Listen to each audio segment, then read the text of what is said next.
Good evening, everybody. Thank you for joining me. My name's Bradley Shaw. I'm here between the covers with author Mary Louise Hurford, who has written a wonderful book called Dual Earth, The Experiment. Hello, Mary. How are you this evening? Well, I'm well, thank you, Bradley.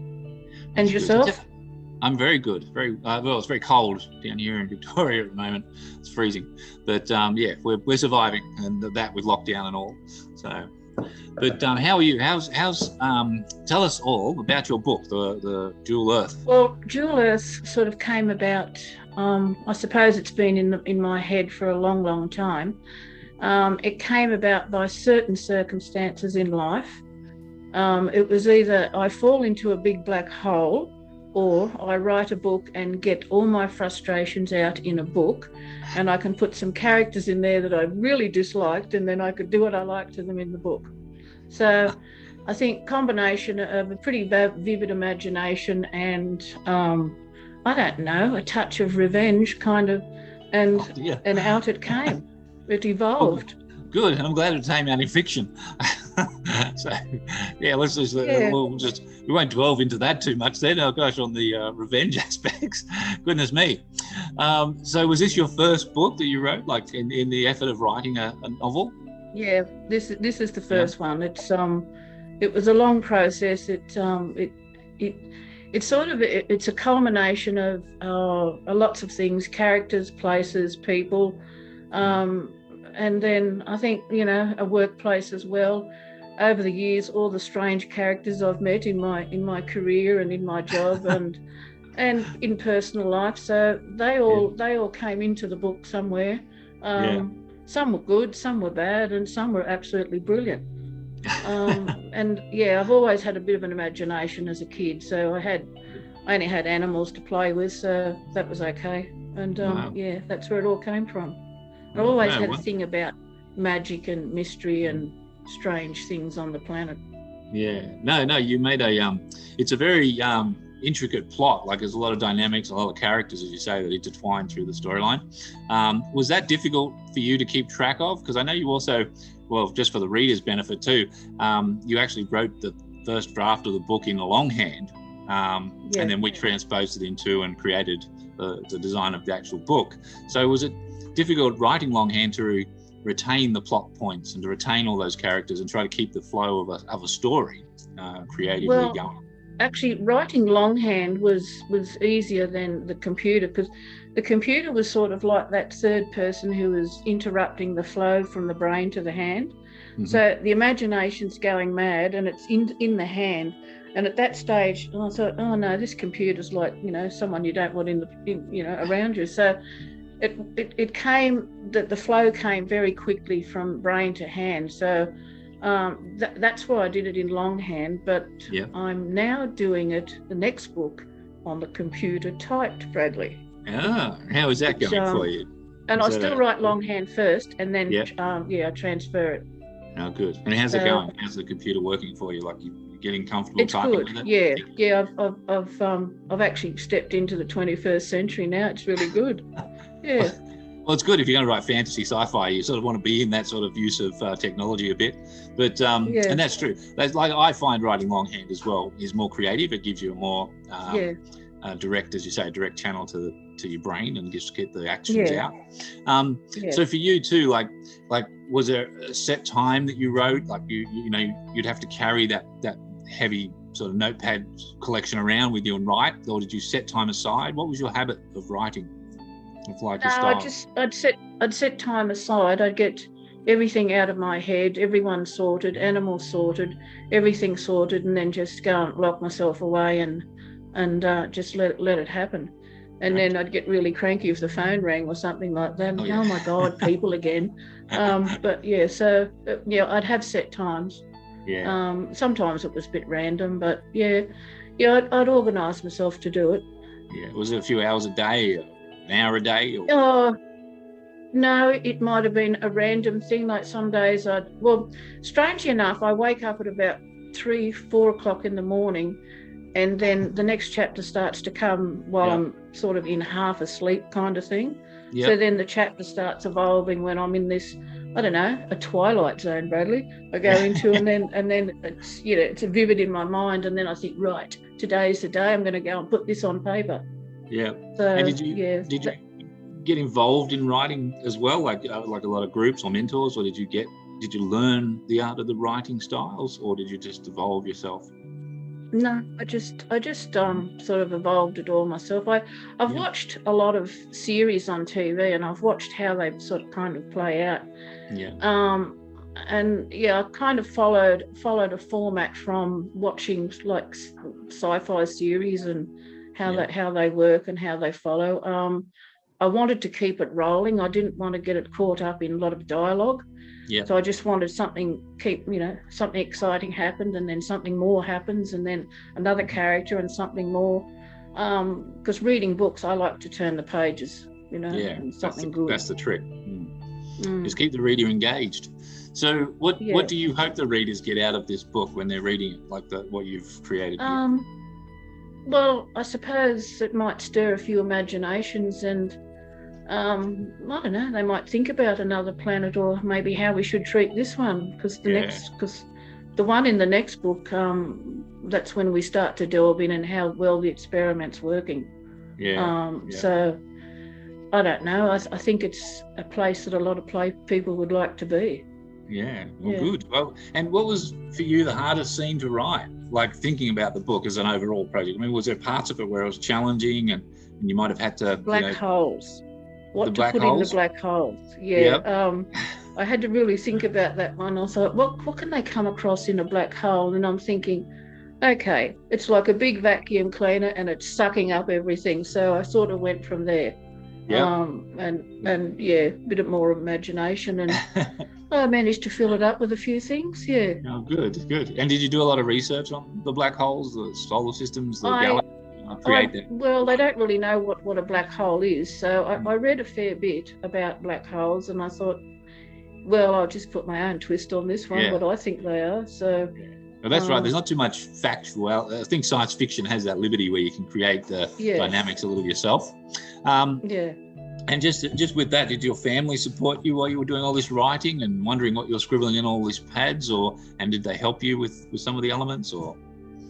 Well, Jack helped me with some of the characters. I got a bit stuck with aliens, I'm not really good at drawing, so I'd tell him how I'd want it, and then I'd message him and said, send me a picture of an alien, and him and Maddie would sit down and start drawing me aliens, and then I'd get an idea.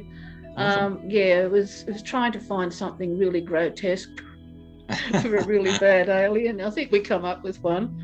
And I've got another one in the next book, and they're going to be different too. There's another couple of aliens in the next book, and they're quite different. These well ones. Done. So that's how they came about. Good. So tell us, like, when did you realise you wanted to write? What would you say that this was the way you wanted to express this emotion, these stories, these elements of your life, as you said? How did you identify that this was the way to do it and write in this format? I don't really know. I think it was probably the one thing I really enjoyed at school was when they called it compositions. How far back is that? And that was the only thing I seemed to excel at, was daydream and composition. So I thought, oh well, they even put it on my report cards that she daydreams, and that's about it. So I thought, and I don't know, it's I like writing reports at work, because I have to write a lot of reports about people and in depth into their personalities and behaviours and all that sort of thing, and spend hours with them. Mm-hmm. So that kind of helped a bit, sort of, trying to sort out someone's character and their behaviours and what they like and what they don't like, and so that kind of evolved over years, writing about people. And so that was just like short stories, or was it collectively adding into this book? Was this a long process, or did you just decide you were going to write the book itself, and that was your first project, or did you write throughout? Yeah, no, I just decided I was going to write it. This is just it. put I'm it going to together. write this book. Yeah, I'm going to put all this weird stuff together and just do it. Yeah. Well done. So when you're not writing, what did you do? Like, what do you like to do? Well, I have a yard full of about, I don't know, 21 species of wild birds. So through the drought and the fires, I started feeding birds, and now they won't leave. I've sort of had lots of yarns to them about time to go, but yeah, so I'm pretty busy doing that, and then I've got someone I look after at home, and I just like lots of plants around me, and I've got a few friends. We go and have coffee and chat. I don't have a big life. There's not much of a big life in a country town. Like you go to the markets, you've seen it once, you've seen it 1,000 times. I just sort of stick to myself and think about the next book actually, and how weird I can make it and interesting, and well, this is a stepping stone, a starting point. Sorry? Which is good. I said this is your starting point, your first book, so that's a good point to start with, and then build on that, as you say. So there's future books in the planning, which is great. So I think for this series, it'll be really good for you to evolve that and let readers really immerse themselves into your world of characters and of places. So what do you find yourself, what are you inspired by? What makes you feel that excitement of, when you, is it the characters in your book when you know you've got to write this next chapter and you're excited, or is it a fear where you go, oh gosh, I've got to write this next chapter, I don't know how to do it? So what do you find in your daily writing styles, your challenges? Some days it can come really easy. Some days it takes a while, but like a lot of the characters in this book, there's a bit of me in some of these characters. In the two protagonists, there's a bit of me in them and their mothers. There's a bit of me in them as well. So I don't know, because I've met and dealt with a lot of people, it's not hard to find characters, because I work with some really strange characters. So it's not hard to find characters because they're all out there. It's just that I embellish them a little bit and make I think you got liberty. Make them a bit worse. I think that's all fine for that, because you've got to give them a little bit more extra for the book for people to really absorb them.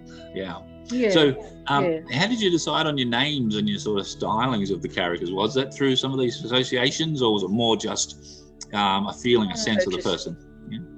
Just the sense of the person. I can remember when Jack was little and we talked about, when I'd named him Jack, and I said, well, who would you have liked to have been called? And he said, I wouldn't have mind the name Louise. So that's where that actually came from. Charlie is a character that I've seen around, because we live in a town. There's some Aboriginal families here, and it's a big Aboriginal population. And the kid Charlie is, you see those little kids everywhere on their skateboards, and they're laughing and smiling. So those little fellas are there everywhere. Charlies with their sense of humour. Everyone else is I don't know. I just created them in my mind, and they're all just a little part of me somewhere. Except for the big aliens, of course. You're not a closet alien, no? No, not yet. I'm working on it. It's good. Well, look, it's great to talk to you, and it's great to understand your process. For everybody watching, I'm just going to do a quick plug of Mary's book. It's called Dual Earth Experiment. It's out everywhere books are sold, and we do ask you to go to your local bookstores and grab a copy, because we want to support local bookstores in Australia, but it's also available online everywhere books are sold, and it's coming in July, so it's not far away. So now get back to the interview with Mary. Sorry, just a quick plug there. So Mary, do you suffer, or had you struggled with, or find yourself dealing with any writer's block? Was that ever an issue when you were trying to create and construct these books, like a thing where you just couldn't get that piece, that thing written that you wanted? So much in the first one. The second book is probably going to be a tad harder. So I'll be calling on you for a bit of assistance in that one, because it's going to be quite big. There's going to be a huge ending in that one. So I'm building up. I've got 19 chapters, so that's a slow build up to something big. The first one, Not really, because it was there and I wanted to get it out. So, and just going for a walk and getting inspiration and thinking, just going to sit under a tree and thinking, and it would all start to come. It would all start to form. You sort of throw yourself into the book. You're a character in it, and then it starts to form. So I didn't really have that much writer's block in that one. Good. The next one could be, you'll have to think hard with that one, I think. So do you find when Jewel Earth is out and it's well received and starts getting an audience and a readership, do you think you'll feel pressured in the second book or the next books to meet that expectation? How do you feel about, what if it bombs I think I've already met that expectation, because I want it to be really good. I want it to have so you're putting that on yourself. I don't know, a pretty powerful impact. So I think, I'm not real worried about that, because I know what I want to do. It's all up here, and now it's just all got to come out. But it's all there and ready to come out. But and that's what writers need, and that's what you do. Like, I think you'll find too, once this comes out and people give you a response to it, I think you'll feel more confident. You'll feel better writing, because you'll have more confidence from the support that people will give you. At the moment, I guess you don't know what's going to happen. It's a new book. You're a new author, and there really isn't much to measure it on yet.